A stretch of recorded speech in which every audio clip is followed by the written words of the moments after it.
Good evening everyone, welcome to Shunya PCS. So today would be our another lecture for environment and ecology. In today's lesson we will be studying about some important institution, some environmental laws and some projects. ठीक है, तो देखिए pre में हर साल कुछ questions आते हैं आपके environment and ecology से, उसमें इंस्टीट्यूशंस वगैरह से भी संबंधित क्वेश्चंस पूछ लिए जाते हैं।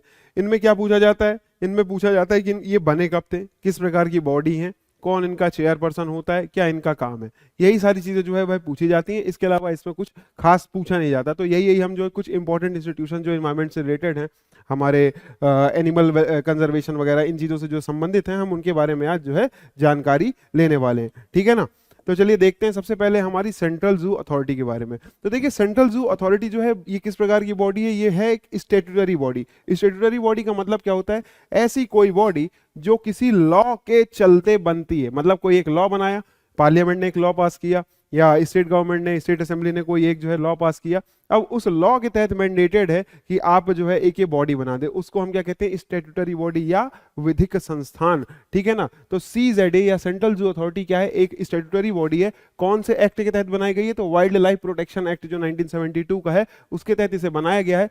कब बनाया गया है, तो एक कंस्टिट्यूट किया गया था 1992 में। और ये किस मिनिस्ट्री के अंडर आता है, तो ये मिनिस्ट्री ऑफ एनवायरनमेंट, फॉरेस्ट और क्लाइमेट चेंज के भीतर आता है। इसके चेयरपर्सन कौन है, इसके चेयरपर्सन होते हैं एनवायरनमेंट मिनिस्टर। ये मिनिस्ट्री खुद कब बनी थी, तो ये मिनिस्ट्री बनी थी 1986 में, ये भी याद रखना आप लोग, है ना, इंपॉर्टेंट है। एनीवेज, तो इस मिनिस्ट्री के अंदर आता है हमारा सेंट्रल जू अथॉरिटी। तो ministry of environment, forest and climate change के अंदर आता है। इसके चेयरपर्सन कौन होते हैं, सेंट्रल जू अथॉरिटी के, सेंट्रल जू अथॉरिटी के चेयरपर्सन होते हैं एनवायरनमेंट मिनिस्टर। और इसका हेडक्वार्टर कहां पर है, तो इसका हेडक्वार्टर है दिल्ली में। ठीक है ना, याद रखेंगे। जू अथॉरिटी है, क्या काम करता होगा, बनी बात है कि जो जूज हैं उनको मेंटेन करता होगा, उनको रेगुलेट करता होगा, उनकी फंक्शनिंग करता होगा, उनकी फंक्शनिंग देखता होगा, उनका सुपरवाइजरी रोल करता होगा, है ना, यही होगा ना। तो सेंट्रल जू अथॉरिटी इतना ही याद रखना है। बना कब, 1992 में। किस प्रकार की बॉडी, स्टैट्यूटरी बॉडी है। किस एक्ट के तहत बनी, इस एक्ट के तहत बनी। चेयरपर्सन कौन होते हैं, एनवायरमेंट मिनिस्टर होते हैं। कौन सी मिनिस्ट्री है, तो ministry of environment, forest and climate change. ठीक है ना, चलिए अगली बॉडी देखते हैं जो इंपॉर्टेंट है, नेशनल बायोडाइवर्सिटी अथॉरिटी। तो ये जो बायोडाइवर्सिटी अथॉरिटी है, ये हमारी बायोलॉजिकल डाइवर्सिटी एक्ट जो आया था सन 2002 में, उसके तहत जो है ये बनाया गया था। ठीक है ना, और ये बना कब था, तो ये बना था 2003 में, 2003 में ये बना था। किस एक्ट के तहत बना था, तो बायोलॉजिकल डाइवर्सिटी एक्ट के तहत बना था। कब, ये एक्ट कब का है, तो ये एक्ट है हमारा 2002 का। किस प्रकार की बॉडी है, तो ये भी एक स्टैट्यूटरी बॉडी। स्टैट्यूटरी बॉडी मतलब कि इस एक्ट के प्रोविजंस के तहत इसे बनाया गया, ये एक विधिक संस्थान है। ठीक है ना, अब देखिए इसका काम क्या है, तो ये फैसिलिटेटिव, रेगुलेटरी और साथ ही साथ जो है एडवाइजरी फंक्शंस, तीनों के तीनों ये करता है। ठीक है ना, मतलब क्या होता है, जो हमारी बायोलॉजिकल रिसोर्सेज हैं कंट्री में, चाहे वो जेनेटिकली मॉडिफाइड बायोलॉजिकल रिसोर्सेज हो या नॉर्मल बायोलॉजिकल रिसोर्सेज हो, तो उनके बारे में आपका फैसिलिटेटिव, रेगुलेटरी और एडवाइजरी, तीनों तरह के जो है फंक्शंस को ये प्ले करता है। ठीक है ना, ये बताता है कि ये करना चाहिए, ये नहीं करना चाहिए, ये इंपॉर्टेंट है, ये नहीं इंपॉर्टेंट है, इससे ये नुकसान हो सकता है, ये नीति होनी चाहिए। इस प्रकार की जो चीजें होती हैं हमारी, ये नेशनल बायोडाइवर्सिटी अथॉरिटी के द्वारा किया जाता है। यह बनी कब थी, यह 2003 में बनी थी। किस एक्ट के तहत बनी थी, तो यह जो है हमारी बायोलॉजिकल डाइवर्सिटी एक्ट जो 2002 का है उसके तहत जो है बनाई गई थी। याद रखेंगे, हेडक्वार्टर अक्सर कंफ्यूजन हो जाता है तो हम दिल्ली लगा देते हैं, पर इसका हेडक्वार्टर कहां पर है, चेन्नई में। ठीक है ना, याद रखिएगा, जो अदर देन दिल्ली हेडक्वार्टर्स हैं उनको बहुत अच्छे से याद रख लेना, कंफ्यूजन हो जाता है। तो इसका हेडक्वार्टर कहां पर है, नेशनल बायोडाइवर्सिटी अथॉरिटी का, तो यह है हमारा चेन्नई में। फिर यदि हम बात करते हैं CPCB की, आया हुआ क्वेश्चन है आपका MPPSC में, CPCB कब बना था, ऐसा कुछ क्वेश्चन पूछा गया था। तो ये देखिए हमारा 1974 में बनाया गया था, सेंट्रल पॉल्यूशन कंट्रोल बोर्ड। ठीक है ना, तो जो पॉल्यूशन कंट्रोल करने के लिए जो बोर्ड बनाया गया वही हमारा CPCB है। और यह जो है किस एक्ट के तहत बनाया गया था, तो देखिए यह जो है हमारा water prevention and control of pollution act 1974 के तहत जो है बनाया गया था। साथ ही साथ देखिए ये जो है हमारा जो एयर पोल्यूशन कंट्रोल एक्ट है 1981 का, याद रखिएगा 1981 में एयर पोल्यूशन कंट्रोल एक्ट है। वाटर पोल्यूशन कंट्रोल एक्ट कब का है हमारा, 1974 का है। तो इनके तहत जो हमारा कंट्रोल के जो कंट्रोल करने के लिए जो फंक्शंस एक्सरसाइज किए जाते हैं CPCB के द्वारा, तो इसका कॉन्स्टिट्यूशन 1974 में हुआ था। 1974 सितंबर में बना था, इस एक्ट के तहत बना था।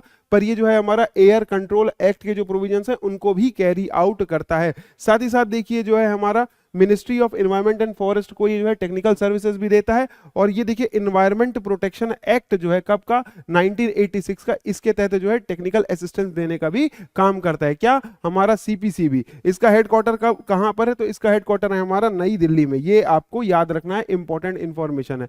यदि हम बात करते हैं हमारे एनबीडब्ल्यूएल की, एनबीडब्ल्यूएल मतलब क्या हुआ, national board for wild life. ये देखिए किस प्रकार की बॉडी है, ये एक स्टैट्यूटरी बॉडी है, ठीक है ना। ये किस प्रकार की बॉडी है, स्टैट्यूटरी बॉडी है। और ये कब बनी थी, तो यह बनी थी 2003 में, ठीक है ना। 2003 में इसे ऑफिशियली कंस्टिट्यूट किया गया था। और ये किस एक्ट के तहत बनाई गई है, तो ये भी हमारी वाइल्ड लाइफ प्रोटेक्शन एक्ट 1972 के तहत बनाई गई थी। इसके चेयरमैन कौन होते हैं, इसके चेयरमैन होते हैं हमारे माननीय प्रधानमंत्री जी, ठीक है ना। एक्स ऑफिशियो चेयरमैन प्रधानमंत्री होते हैं, जो भी उस समय प्रधानमंत्री रहेंगे वो इसके क्या बन जाएंगे, चेयरमैन बन जाएंगे, ठीक है। तो national board for wild life बना कब, 2003 में बना। किस प्रकार की बॉडी, स्टैट्यूटरी बॉडी, कौन से एक्ट के तहत बनाई गई, तो ये वाइल्ड लाइफ प्रोटेक्शन एक्ट 1972 के तहत बनाई गई। और इसके चेयरपर्सन कौन होते हैं, तो इसके चेयरपर्सन होते हैं हमारे माननीय प्रधानमंत्री जी। फिर यदि हम बात करें एनटीसीए की, तो एनटीसीए मतलब होता है नेशनल टाइगर कंजर्वेशन अथॉरिटी। इसे जो है टाइगर टास्क फोर्स की रिकमेंडेशन में 2005 में स्टैब्लिश किया गया था। और इसका जो प्रोविजंस है या जो इसकी जो पावर्स है वो कहां से इनेमिनेट होती हैं, तो इसकी पावर्स एमिनेट होती हैं आपके वाइल्ड लाइफ प्रोटेक्शन एक्ट से ही। तो वाइल्ड लाइफ प्रोटेक्शन एक्ट 1972 का जो है उसमें कुछ ऐसे इनेबलिंग प्रोविजंस हैं जो कि आपको सरकार को एनटीसीए बनाने की अथॉरिटी देता है। और नेशनल टाइगर कंजर्वेशन अथॉरिटी उसी क्रम में बनाई गई है, जो कि हमारा टाइगर टास्क फोर्स के द्वारा रिकमेंड की गई थी। कब की गई थी, 2005 में।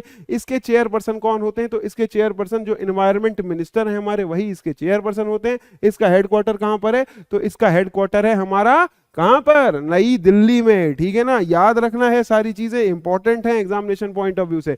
यदि हम बात करते हैं बोटेनिकल सर्वे ऑफ इंडिया की, तो एक बहुत पुराना संस्थान है यह 1890 में बना था, 1980 में नहीं, 1890 में बना था, पुराना संस्थान है। और ये देखिए जो हमारे देश में हमारी जो प्लांट रिसोर्सेज है, जिसमें हमारा टैक्सोनॉमिक और फ्लोरिस्टिक स्टडीज की जाती हैं, उनके लिए जो एपेक्स रिसर्च इंस्टीट्यूट है, पूरे ऑर्गेनाइजेशन है पूरे देश भर में, वो हमारा बोटेनिकल सर्वे ऑफ इंडिया है। इसका देखिए जो हेडक्वार्टर है वह कहां पर है, तो इसका हेडक्वार्टर है कलकत्ता में। और इसके अलावा देखिए इसके 9 जो है रीजनल सर्कल्स हैं, ठीक है ना। तो इसके 9 रीजनल सर्कल्स हैं और इसका हेडक्वार्टर है हमारा कलकत्ता में। ये जो है हमारा टैक्सोनॉमिकल और फ्लोरिस्टिक स्टडीज को कैरी आउट करता है। और ये जो है हमारा फॉरेस्ट रिसोर्सेज के संबंध में यदि एपेक्स ऑर्गेनाइजेशन पूरे देश में है, तो वो कौन सा है, हमारा बोटेनिकल सर्वे ऑफ इंडिया ही है, जिसका कॉन्स्टिट्यूशन 1890 में ब्रिटिश राज के दौरान कोलकाता में हेडक्वार्टर के साथ किया गया था। फिर यदि हम बात करते हैं एनजीटी की, एनजीटी मतलब क्या होता है, तो एनजीटी होता है national green tribunal. National green tribunal की एस्टेब्लिशमेंट 18 अक्टूबर 2010 को की गई थी। इसका एस्टेब्लिशमेंट क्यों किया गया था, तो देखिए जो इन्वायरमेंट से रिलेटेड केसेस होते हैं, ठीक है ना, जो भी इन्वायरमेंट से रिलेटेड केसेस हैं, उनके स्पीडी डिस्पोजल के लिए जो है एक संस्थान का गठन किया गया, जिसका नाम क्या था, जिसका नाम था नेशनल ग्रीन ट्राइब्यूनल, ठीक है ना। नेशनल ग्रीन ट्राइब्यूनल जो हमारे इन्वायरमेंट से संबंधित जो केसेस हैं उनके स्पीडी डिस्पोजल के लिए इसका कॉन्स्टिट्यूशन किया गया। और देखिए एनजीटी एक्ट जो है बनाया गया था इसका, ये एनजीटी एक्ट कब का है, तो एनजीटी एक्ट हमारा 2010 का है, नेशनल ग्रीन ट्राइब्यूनल एक्ट 2010 का है। इसका जो चेयरपर्सन है यह सेंट्रल गवर्नमेंट के द्वारा अपॉइंट किया जाता है। इनके जो चेयरपर्सन होते हैं वो सेंट्रल गवर्नमेंट के द्वारा अपॉइंट किए जाते हैं। और यह कैसे अपॉइंट किए जाते हैं, तो जो हमारे चीफ जस्टिस हैं, सर्विंग चीफ जस्टिस होते हैं, उनकी कंसल्टेशन के साथ जो है अपॉइंटमेंट किया जाता है, ठीक है ना। तो एनजीटी आपका एक जो यूनिट 10 है, यदि आप प्रीलिम्स की कोर्स की बात करते हैं एमपीपीएससी प्री के, तो यूनिट 10 में भी एनजीटी दिया हुआ है। और ये इन्वायरमेंटल पॉइंट ऑफ व्यू से भी काफी इंपॉर्टेंट बॉडी है। तो एनजीटी हमारा 2010 में 18 अक्टूबर को बना था। और देखिए इसका हेडक्वार्टर कहां पर है, तो इसका हेडक्वार्टर नई दिल्ली में है। इसके बाकी और जो डिटेल्स हैं आप यूनिट 10 में ऑलरेडी पढ़ लेंगे, ठीक है ना, जैसे कि कौन अपॉइंट करता है, किसको रिपोर्ट देते हैं, क्या पावर्स होती हैं, क्या पावर्स नहीं होती हैं, लैंडमार्क जजमेंट वगैरह एटसेट्रा एटसेट्रा, ये आपका सब यूनिट 10 में आपको बता दिया जाएगा। परंतु अभी यहाँ पर नेशनल ग्रीन ट्रिब्यूनल के बारे में आपको ये अच्छे से याद रखना है कि नेशनल ग्रीन ट्रिब्यूनल 2010 में बना था। कब, 18 अक्टूबर को बना था। काम क्या है, तो जो हमारे इन्वायरमेंट संबंधित जो केसेस होते हैं उनका स्पीडी डिस्पोजल जो है यह इसका उद्देश्य होता है, ठीक है ना। और देखिए इसके अलावा हमारे जो इंस्टीट्यूशंस हैं उसमें यही कुछ इंपॉर्टेंट इंस्टीट्यूशंस हैं। आपका एनजीटी हो गया, बोटेनिकल सर्वे ऑफ इंडिया कब बना था? 1890, हेडक्वार्टर कोलकाता, काम फॉरेस्ट रिसोर्सेज का रिसर्च एपेक्स ऑर्गेनाइजेशन। फिर हम बात करें एनटीसीए की, एनटीसीए कब बना? 2005 में ना, टाइगर टास्क फोर्स की रिकमेंडेशन पर बना। किस प्रकार की बॉडी है? तो ये स्टेटरी बॉडी है, वाइल्ड लाइफ प्रोटेक्शन एक्ट के इनेबलिंग प्रोविजंस के तहत बनाया गया, हेडक्वार्टर नई दिल्ली। फिर उसके बाद एनबीडब्ल्यूएल की हम बात करते हैं, कब बनाया गया? इसे 2003 में ऑफिशियली बनाया गया। चेयरपर्सन कौन होते हैं इसके? प्रधानमंत्री होते हैं, वाइल्ड लाइफ प्रोटेक्शन एक्ट के तहत बनाया गया था, ठीक है। फिर हम सीपीसीबी की बात करें तो सीपीसीबी 1974 में बनाया गया। वाटर पोल्यूशन कंट्रोल एक्ट जो है 1974 का, उसके तहत बनाया गया। यह साथ ही साथ जो है एयर पोल्यूशन कंट्रोल एक्ट जो है हमारा, उसमें भी ये अपनी सर्विसेज देता है, डिस्चार्ज करता है उसके फंक्शंस भी पोल्यूशन कंट्रोल करने के लिए। और साथ ही साथ जो है टेक्निकल असिस्टेंस, ये हमारा एनवायरमेंट प्रोटेक्शन एक्ट जो कि एक अम्ब्रेला एक्ट है, उसके तहत भी अपनी असिस्टेंस देता है। यदि हम नेशनल बायोडाइवर्सिटी अथॉरिटी की बात करते हैं तो ये 2003 में बनाई गई थी। बायोडाइवर्सिटी एक्ट 2002 का था, उसके तहत बनाई गई थी। और इसका हेडक्वार्टर कहाँ है? इसका हेडक्वार्टर है चेन्नई में। यदि हम बात करें सेंट्रल जू अथॉरिटी की, तो सेंट्रल जू अथॉरिटी हमारी 1972 का जो एक्ट है, वाइल्ड लाइफ प्रोटेक्शन एक्ट है, उसके तहत बनाया गया था। और इसका कंस्टिट्यूशन 1992 में हुआ था। इसका जो चेयरपर्सन होते हैं वो हमारे एनवायरमेंट मिनिस्टर होते हैं। और इसका हेडक्वार्टर कहाँ पर है? दिल्ली में। तो ये कुछ इंपॉर्टेंट बॉडीज हैं जो कि आपके प्रीलिम्स पॉइंट ऑफ व्यू से काफी ज्यादा इंपॉर्टेंट है, इनको अच्छे से याद रखना। फिर उसके बाद बात करते हैं हम लॉज की, तो लॉज का ईयर आपको पता होना चाहिए। जो लॉज आए हैं एनवायरमेंट से रिलेटेड, एनवायरमेंटल लेजिस्लेशन रहे हैं जो भी, उनके ईयर आपको अच्छे से पता होना चाहिए। तो देखिए सबसे पहले हमारा वाइल्ड लाइफ प्रोटेक्शन एक्ट कब का है? 1972 का है। यदि हम वाटर पोल्यूशन कंट्रोल एक्ट की बात करते हैं तो ये हमारा 1974 का है। यदि हम water prevention and control of pollution cess act, ठीक है ना, सेस एक्ट जो है हमारा, सेस क्या होता है ये आपने इकोनॉमी में ऑलरेडी पढ़ रखा है, सेस सरचार्ज, ये सब आप पढ़ते हैं, ठीक है। ये 1977 का है। फॉरेस्ट कंजर्वेशन एक्ट कब का है? 1980 का है, याद रखिएगा। फॉरेस्ट कंजर्वेशन एक्ट कब का है? 1981 का है, 1980 का है। जबकि air prevention and control of pollution act कब का है? 1981 का है। ये ईयर सारे के सारे याद होने चाहिए, इंपॉर्टेंट हैं एग्जामिनेशन पॉइंट ऑफ व्यू से। फिर हम बात करते हैं हमारे एनवायरमेंटल प्रोटेक्शन एक्ट की, तो एक अम्ब्रेला लेजिस्लेशन है। और इसी के बाद से जो है एनवायरमेंट मिनिस्ट्री की भी स्टैब्लिशमेंट हुई थी। तो एनवायरमेंट प्रोटेक्शन एक्ट जो है हमारा कब का है? 1986 का है। और इसी वर्ष जो है हमारी एनवायरमेंटल मिनिस्ट्री की भी स्थापना की गई थी। यदि हम बात करते हैं बायोलॉजिकल डाइवर्सिटी एक्ट की, तो ये 2002 का है। हमारा नेशनल बायोडाइवर्सिटी अथॉरिटी इसके तहत बनाई गई थी 2003 में। नेशनल फॉरेस्ट पॉलिसी की बात करते हैं हमारी, तो कब की है? तो 1988 की है। राष्ट्रीय जो वन नीति है हमारी है 1988 की है। और फॉरेस्ट राइट्स एक्ट की बात करते हैं तो 2006 का है। जबकि कंपनसेटरी एफॉरेस्ट्रेशन फंड एक्ट जो है यह 2016 का है। ये ईयर्स आपको सारे इंपॉर्टेंट याद होने चाहिए, जरूरी है यदि आप प्री की बात करते हैं तो। मेंस में आपको इसके थोड़े प्रोविजंस भी पढ़ने पड़ जाते हैं अंदर के, यदि क्योंकि लिखने को आ गया फॉरेस्ट राइट्स एक्ट के बारे में तो अंदर के प्रोविजंस वगैरह भी पढ़ने पड़ेंगे। परंतु अभी प्री में आपको बस इनका ईयर याद होना चाहिए, कब आए हैं, ये इंपॉर्टेंट यही होता है यदि हम प्री पॉइंट ऑफ व्यू से बात करते हैं। और कई बार कंफ्यूजन हो जाता है, इतने सारे लॉज हैं। Wildlife protection act 1972, water pollution control act कब का है? 1974 का है। Water pollution control cess act 1977 का है। फॉरेस्ट कंजर्वेशन एक्ट 1980 का है। एयर पोल्यूशन कंट्रोल एक्ट 1981 का है। एनवायरमेंट प्रोटेक्शन एक्ट 1986 का है। बायोलॉजिकल डाइवर्सिटी एक्ट 2002 का है। नेशनल फॉरेस्ट पॉलिसी 1988 की है। फॉरेस्ट राइट्स एक्ट 2006 का है। जबकि हमारा कंपनसेटरी एफॉरेस्ट्रेशन फंड एक्ट क्या है हमारा, कब का है? 2016 का है। अब देखिए कुछ हम इंपॉर्टेंट प्रोजेक्ट्स के बारे में बात कर लेते हैं। तो सबसे ज्यादा इंपॉर्टेंट है क्या हमारा? Project tiger. प्रोजेक्ट टाइगर आपको पता है टाइगर सेंसस होता है। टाइगर सेंसस 4 साल में होता है। और 2018 वाले सेंसस के हिसाब से हमारे यहाँ पे देश में कितने टाइगर हैं? टोटल 2967। सबसे ज्यादा कहाँ पर है? मध्य प्रदेश में है, ठीक है ना। मध्य प्रदेश में 526 टाइगर हैं। यदि हम बात करते हैं सेकंड रैंक की, तो सेकंड रैंक हमारी कर्नाटक की है जहां पर 524 टाइगर्स पाए गए हैं, ठीक है। तो Madhya Pradesh is again has regained the title of what? Tiger state of the country, ठीक है। इसके अलावा देखिए प्रोजेक्ट टाइगर की बात करें तो यह 1973 में लॉन्च किया गया था। कैलाश श्रृंखला जो है श्रेय दिया जाता है उनको इस प्रोजेक्ट टाइगर के लिए। भारत देश में गैनी मैनी फूड जो है उन्हें दुनिया भर में प्रोजेक्ट टाइगर के लिए श्रेय दिया जाता है, जबकि भारत में जो है कैलाश श्रृंखला को इसका श्रेय दिया जाता है। शुरुआत में देखिए 9 टाइगर रिजर्व के साथ शुरुआत की गई थी। आज ये जो है 52 हो गए हैं टोटल हमारे टाइगर रिजर्व देश में, यदि हम बात करते हैं। और ये on going centrally sponsored scheme है जो कि और ये जो है हमारा ministry of environment forest and climate change के द्वारा जो है इम्प्लीमेंट की जा रही है, ठीक है ना। और देखिए इसमें जो है 18 हमारी टाइगर रेंज स्टेट्स हैं। जिन स्टेट्स में टाइगर पाया जाता है उन्हें क्या कहा जाता है, टाइगर रेंज स्टेट्स। आपको आज का जो होमवर्क रहेगा वो ये रहेगा कि दुनिया में कौन सी कंट्रीज हैं जिन्हें जो हम टाइगर रेंज कंट्रीज कहते हैं, ठीक है। जैसे कि इंडिया एक हो गया, आप आसानी से समझ सकते हैं, बांग्लादेश हो गया।